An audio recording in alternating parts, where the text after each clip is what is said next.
اتبعوا ما أنزل إليكم من ربكم ولا تتبعوا من دونه أولياء قليلا ما تذكرون. Ini sekarang banyak istilah penggunaan dakwah sunnah, kenal sunnah. Ya, apa definisi dari sunnah itu? Baik, ini memang banyak dibahas ya. Sebagian orang karena menjadi istilah ya. Istilah. Memang ada yang berlebihan, ada yang menyepelekan. Ada yang berlebihan, ada yang menyepelekan. Ya, ada kadang masuk ke dalam hal-hal yang sebenarnya tidak dikatakan sunnah tapi dia katakan sunnah. Ya, jelas ya. Pulpen itu yang nyunnah warna apa? Misalnya, tanya masalah warna. Ini kan tidak cocok ya terkait dengan hal tersebut. Ya, ada sebagian hal kadang bahasanya dia katakan ini dulu waktu saya di masa belum kenal sunnah. Padahal pembahasannya hanya masalah mubah atau boleh atau disunnahkan. Dalam hal yang seperti ini memang kadang penggunaan bahasa-bahasa agak berlebihan. Tapi ada yang menyepelekan di dalam hal tersebut. Cuman jangan mendefinisikan kalimat sunnah ketika ada masalah-masalah seperti itu. Jangan mendefinisikan kalimat sunnah itu dengan definisi sendiri. Seperti sebagian orang melakukannya. Ya mungkin dia tersinggung terhadap sebagian manusia yang mengatakan dia bukan dai sunnah. Atau ini amalannya tidak sunnah. Akhirnya dia mendefinisikan sunnah seenak perutnya saya. Yang benar aja dalam mendefinisikan.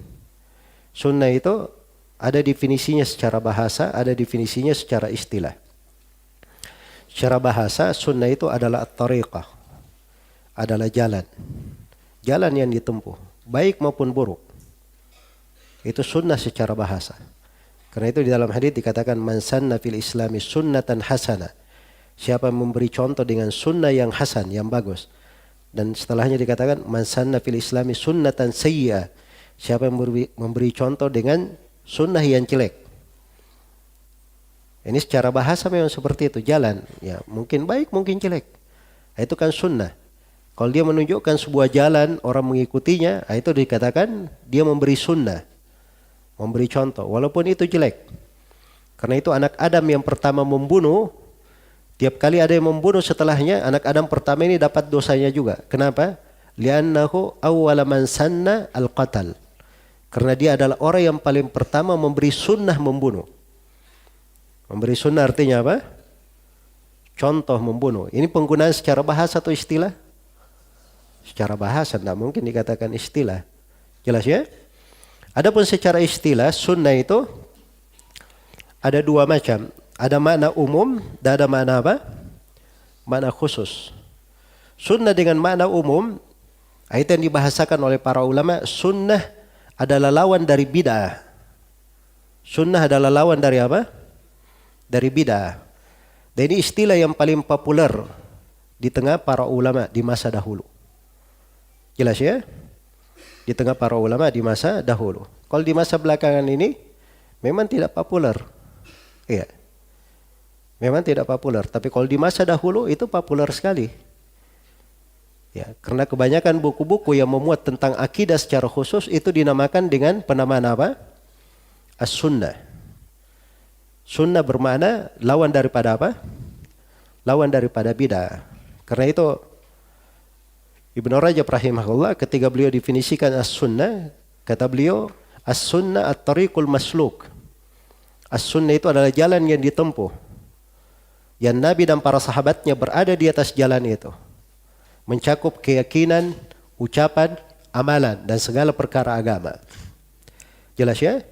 Nah, ini sunnah yang mereka inginkan, sunnah sebagai lawan daripada apa? Lawan daripada bid'ah. Jelas ya? Jadi kalau dia berkata dulu sebelum saya kenal sunnah, maksudnya kalau dulu dia sebelum di atas tuntunan, sebelum di atas petunjuk, dulu misalnya dia di atas bid'ah, itu benar penggunaannya.